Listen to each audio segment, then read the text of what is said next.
జీవితం ఒక పాఠశాల వంటిది.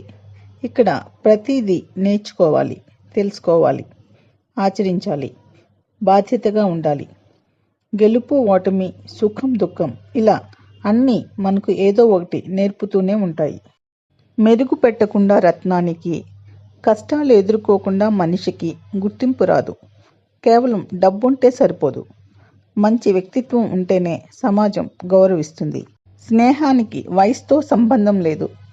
ఆత్మీయతకు అంతస్తుతో సంబంధం లేదు. అనురాగానికి కులమతాలతో నిమిత్తం లేదు. డబ్బు నుంచి వచ్చే ప్రేమ దీపం లాంటిది. నూనె ఉన్నంత వరకే వెలుగుతుంది. కానీ మనసులోంచి వచ్చే ప్రేమ సూర్యుడు లాంటిది. సృష్టి ఉన్నంత వరకు అది వెలుగుతూనే ఉంటుంది. నవ్వు ఎంత విచిత్రమైనదో కదా. గుండెల్లో ఉండే సంతోషాన్ని కన్నుల్లో చూపిస్తుంది. కళ్ళలో ఉన్న బాధను మాత్రం గుండెల్లోనే దాచేస్తుంది. శత్రువు నిన్నెంత బాధ పెట్టినా శత్రువు ముందు బాధపడకు. ఎందుకంటే నీ బాధ వారికి ఇంకా సంతోషాన్ని ఇస్తుందే కానీ కనికరించేలా చేయదు. కష్టమో నష్టమో నవ్వుతూనే ఉండు. నీ నవ్వే వారి గుండెల్లో మంట పెట్టేది.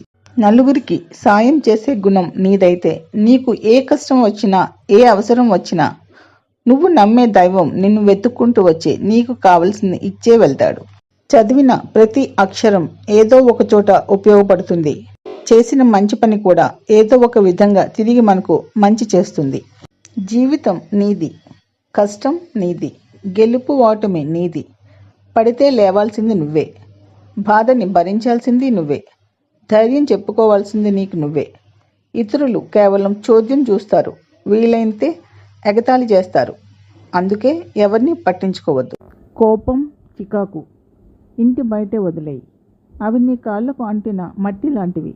లోపలికి తీసుకువెళ్తే ఇంటిని మొత్తం మురికిగా మార్చేస్తాయి. ఆశతో ఉన్నవాడికి అధికారం ఇస్తే దోచుకుంటాడు. ఆశయంతో ఉన్నవాడికి అధికారం ఇస్తే అభివృద్ధి చూపిస్తాడు.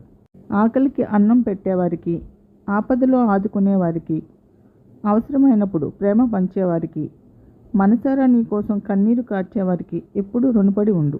తొక్కబడిన చోటే నిలబడి చూపించు. నీ విజయం ఎలా ఉండాలంటే నిన్ను చులకనగా చూసి హేళన చేసిన వాళ్ళ ముందే తల ఎత్తుకుని బతికేలా ఉండాలి నీ విజయం. రూపాన్ని చూసి మోసపోకు, రూపాయిని చూసి మురిసిపోకు. రూపమైనా రూపాయి అయినా శాశ్వతం కాదు. మనిషిలోని మంచితనమే శాశ్వతం. ఇంట్లో పెద్దవాళ్ల చేతుల్లో నిర్ణయాలు ఉన్నంత వరకు ఆ ఇల్లు ముక్కలవ్వదు.